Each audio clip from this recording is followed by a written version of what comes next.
My name is Brahma Kamoko, aka Buko Banku. Keep watching Emmanuel TV. It's the best solution of the country. Okay. Banku, fresh.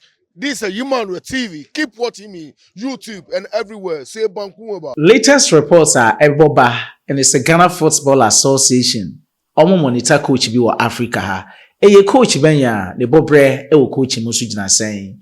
E hon komo me de bro e wo Africa so. Kudus Mohammed the star boy wakasa for the motivating no e wo the field of play so komo be no de atudwa. Andrew the day Ayew the spokesperson say obe retire ne de e no ankasa ne decision. Ontumi nchire mu enfema no. Na emu nkomo e doso pa. Henry Asante Chum so be din komo bebre. Aso hawa Chris Hilton ne technical team no efa aso Osesan Joseph Pencil de Andrew Ayew ebegina mu against Mozambique ne nyina na komo e doso mesan de mu nchim bebre na de abro nti epe no atam kutwu no atie ne nyina na so betimi ahwe ne nyina san no betimi asan koso ya de obeye de abo channel ya ne se obe subscribe to channel no post notification bell atoma no mia so far to all mame more likes o video ya sana or share to other social media platforms so description box in mo WhatsApp link in them over drop you decent comments or comment box mo e pray ya tell the DBF at the end of this month when you top comment ape ube you need black stars Jesus no back Samson and Herald to the enterprise e be chom t-shirts no back as so the quality products be out pay aka ho dia ma o so we actively involved e will comment box no ma Solomon Kwatwa Asante the meeting your only nomenclature with the engineers philosophy in sports. Ladies and gentlemen, a journey of 1,000 miles begins with a very first step. Bro, yen shasiye. Pepa. Memorem, our Ghana Black Stars, your new coach, ye penohono.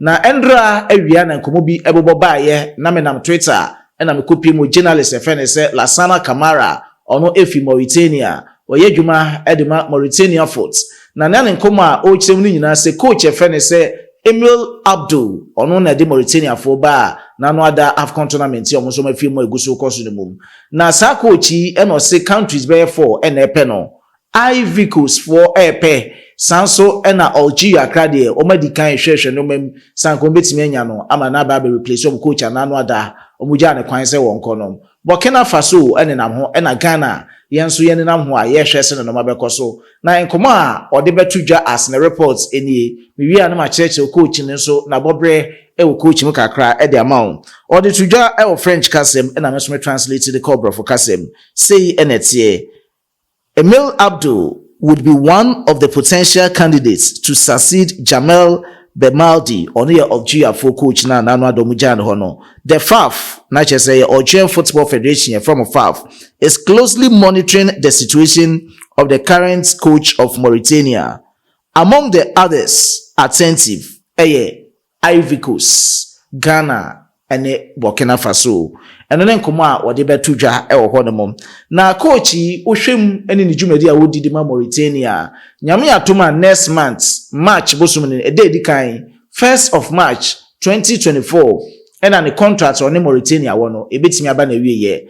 Na Bakwasem Kakranso of football when they say 2012 year, and I ocean the coaching career say, to ocean the coaching career, so no start say, Efi France, it's not say Marseille, France, a honey coachy. Gofek ho ena oni wo mo eye adwuma kakra ansakra ena signing ani ebechire mu e wo Comoros sisa coach we ena guide Comoros ema 2022 AFCON tournament a ye born wo Cameroon no wo mo etimi sign share wo large group match mu no e coach a ye fe ne say Emil Abdul ono egbo adwuma be 8 years ena de ma Comoros into ono besesa Comoros football ni nyina into about rebuilding the organization there or abasobody or the oye Comoros o few also no sign back guide Mauritania for the very first time e wo AFCON abako semu otimi do mu do round 16 stage Comoros so or do mu do round 16 stage na say coach a ye say Emil Abdullah ninchi efi France no wabadwuma amobia ehwese no mabeko so but as to so be meet one of their criteria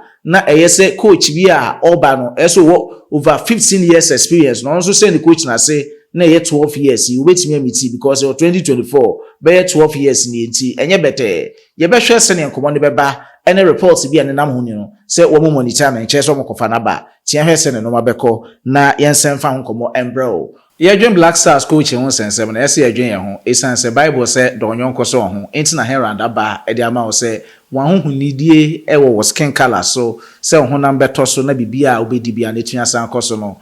So be fan numbers, no screen as no from Nano Wedin Como, Heron Trading Enterprise and Quan, pump my pie channel, will meet me aboard a John Quan El Honumum, won't meet me a sign, I'm a wenya bojisi, I send ya 5 on a wha. Obi abon say shak to karamat bogus for winning a bogus. Herald Trading Enterprise yen kenchta o say oye baba na o barbering shop no open quality products ibi. Samson na your hairdresser o salon open quality products ibi ya. Fa numbers na wo screen as na wonyo mo ending komo. En fa ho any baby awo say Ghana ha any we ase afa na nyina no. Ye deliver your products yi di ama wa. Eye free. Herald Trading Enterprise ye semenshia. Mohammed Kudus akasa oso ono no nya tu ni nesi park ne so a de motivate ni bia no de bia no edemo sonko prekope de wona adwum ne no na oye enfa ho ne match tournament a obo ne senior ono so efele so obo no e man itimi se ne fans ene obi a otai na chi nyina so ene itimi san eje nkoma ode etu dwane o say every time I step onto the pitch my motivation remains consistent. Regardless of the location or competition, my focus is unwavering to continually improve in every game. The star boy, Mo Kuku, the motivating on the field of play. So, and I don't come after many AFC Bournemouth, Jumedia, Womo Edi, and mum. Nano, and a Fifitaki, on a spokesperson, Edma, Ayew brothers, or then Komaka Betuja, Ediafa iconic captain home. After an AFCON exit, na do na say, Andrew Ayew, where they winning. Kebeyan kefim na man kwala ne kwan na omombra mo nchen na we mu na Ghana for ye pewom na no e na fifita ki say Andrew Ayew no onya kwala ono akasa e wo the prerogative so betimi decide e de ama ne ho na afen so wo betimi atunefo aka kire ne say Andrew Ayew say ne tie but ono akasa mba ameka say do betimi aya enya de a e betimi asan koso ye osan be church mu say wo ka tufo e na kwabna ye bo a so ma ye adwuma na che still na no bebre na betimi de ama yin chomgu so a eto aso ye adwuma no na emu ho a te say YouTubers sports journalists for Imano TV Sports ene na asefo ye peskanti na ne abetna so na ne Ayew brothers ne na yes ye de peska kwone ate am se koji silent here. All right, na nkomodi tuja e obra for kasem ne. Andrew is an adult to take his decision. You can advise, you can suggest, but you can't decide for him. It's only he who can decide. Nobody can decide for him. And only do did you kind etuja el Mass Steven.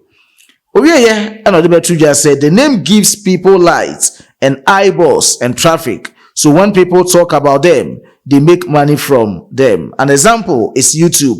When you talk about Jordan and the Ayew, you will get more reactions than the other Black Stars players. It gives them the mileage on their social media platforms, and that is why they do that. Kwabena Yeboah and Kaltufo are all doing their job. They have not retired because they think they have much to offer. It is their call to retire. Nobody can push anybody to retire. Ozikromuhano obi enye obi ahwe a bro obi antimi nye obi abibia o obi na obetimi aka kire Jordan ene nya dede Ayew say Black Stars no mabre wo munja into ho se Kaltufo ene Kwabena Yeboah gbadwuma omo so gbadwuma e wo Black Stars ne mo enkoma fifitaki e de abetuja e na mesoma breaking latest no e de ama o e wo fidikese so ye be kwa kotie audio bi na audio ni nyina e spokesperson e de Ghana Football Association Henry Asante Chum babekasa after AFCON exit no ono so begina original FM edin komo bebre enkoma odi tuja no ebi ni say Joseph Pinto decision na no ade ni Mozambique second half Chris Hilton and the technical team ni be ni film no yade a wo mu di kan discuss here wo dressing room no akasa odwen ho a wo say like why are they doing this and why would they do this but we say technical reasons afen so say obi bepra no obi ebe film no obi beba ni nyina no na enkomo no dwen won te ase e no say Andrew Ayew ye ni Mozambique game no enyo no force na ho so de no ba game no ti Ghana for your respect no Henry Asante Chimo komo de betu dwane yentie ni embrasisia point where I question Chris say why this player and not that player. Never. Listen, the only time I got angry during this tournament was halftime against Mozambique. Halftime? Yes. Halftime. Normally I was me presenting coach for flash interview. Then I have to find out from the CAF media people if there is any interview request, because Omaton writes 3 companies, 2 French channels, and then the new one Egypt for now. Omo Yusu Job-André, and then Adebayo Mono. Yes, but if I ask na interview be anywhere, I go straight to the dressing room. So I got to the dressing room, and the coaches were having a meeting, and they wanted to make a substitution.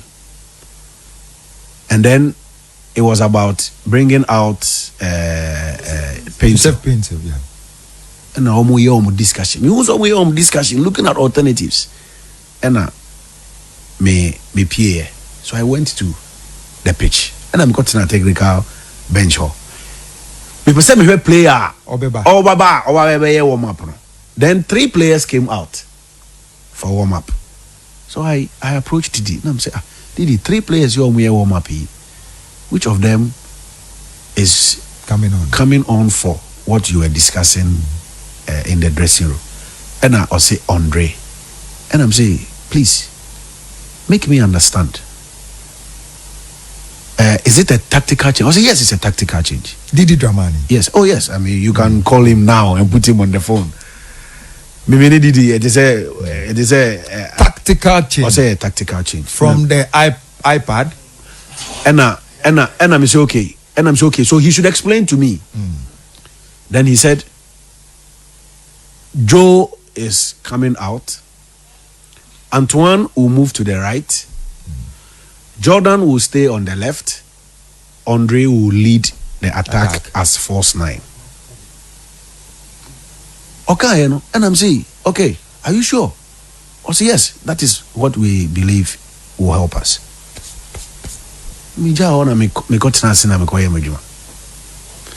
is the only time one. You can ask Chris, you can ask Didi, you can ask God. That was the only time me may approach coach Ebisano in a game situation. Say, then I'm never in my life. Now I'm feeling comfortable. No, na me person me tia here. And ne ya 70.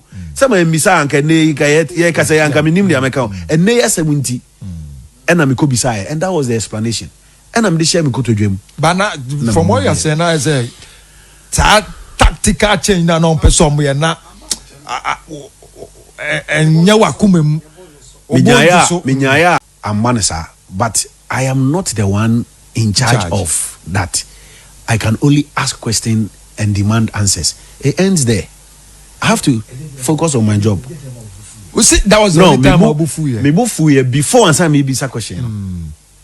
But Ochurch and I'm okay. Are you sure? I say yes. Especially obey Joseph Pencil. And then I went to sit down. Joseph Pencil no way prana. No way pressing.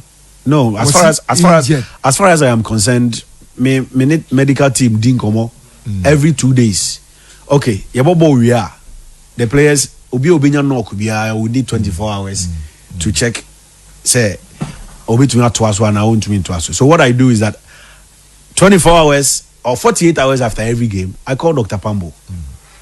It's one of the things that I do. I call Dr. Pambo, any Dr. Ablo, any SK, any Jonathan Cote, and all of them. We say, medical team, do we have any knock? Do we have any injury? I want to know because I have to know. For instance, Majid, about Egypt match in the year, the following day he could. I want to know because I have to know. For instance, Majid, about Egypt match in the year, the following day he couldn't train. Normal. You don't want to risk.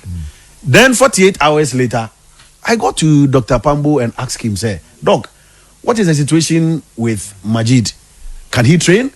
If he cannot train, I feel we should put out something. Also, okay, yes, Henry, this is the situation, blah, blah, blah, blah, blah. And you put something, put a draft together and share with me. Me a draft and my medical team. I'm so okay, it's good. You can publish. What I say? And there was no pointer. Medical team catch me say paint lepra. Even though some of the players had minor knocks. Somebody who was tormenting them. They were tormenting the defense of Mozambique for no. And I'm say tactical change, but Daniel's a lot of people say because they didn't want no person break it or equal Rigobert song appearance. No, we have to be fair to Andre. to the player, because Was it the reason? let's be fair to the player. First of all, he's our captain. Yeah. Secondly, he has contributed a lot to the Black Stars. There was no point that he was forcing anybody to use him. One sorry keke no koye warm up and no share jersey no buy. No. In fact, I stood there before he put on his jersey, and they showed him what his roles are. When we are defending, what he must do. When we are attacking, what we must do. Corner kick, set pieces. I don't think it's about an individual glory. Because it's not even easy for you to make over 100 appearances for your national team and play in as many as 8 tournaments and 3 World Cups. It's not a joke. 36 appearances. It is not a joke. Yeah. It's not a joke. So I think that we have to be fair to our captain. The technical team made a decision and it did not work. May I sure say if he had nti we de kakum yetno kwakwenum komo ne de na bi tamu pa edu ba bi ka no che say Richmond Lamptey na go na the best replacement for Ashimeru isan say before say any Mozambique bebo no na doctors for no edikan asigna technical team na say Ashimeru ontimi mbo 90 minutes ni nyina ti ka technical team no wo mo ko match we mo no keso mu so mo do beti say Richmond Lamptey ebeka match day squad no so manye ne say nti komo ne de bi na abobo bia na adwenkyere anything obi ai hu no yenhwe na enyina nkambo ni mpja Ghana football ne ko anim brem penifo no so baguma maye ne kan adwen a o matimi atie ase hu se ne football ne yenyina ye do no efa kwame asiedu edit videos no Dominic designing timebells ahodo ne nyina medi wo si ha no ese me ma o shadow sonko kra ewo efidikesi so na wa wo de wo comment by no medi wo si ha no na me ma o shadow sonko kra ewo efidikesi we so Freddie Mens ono de ne dia ba Sanso and Obesi Samuel edene dia ba Moro Mumuni Akadaji Joseph Amanyana we den Anyamana okay heavy mad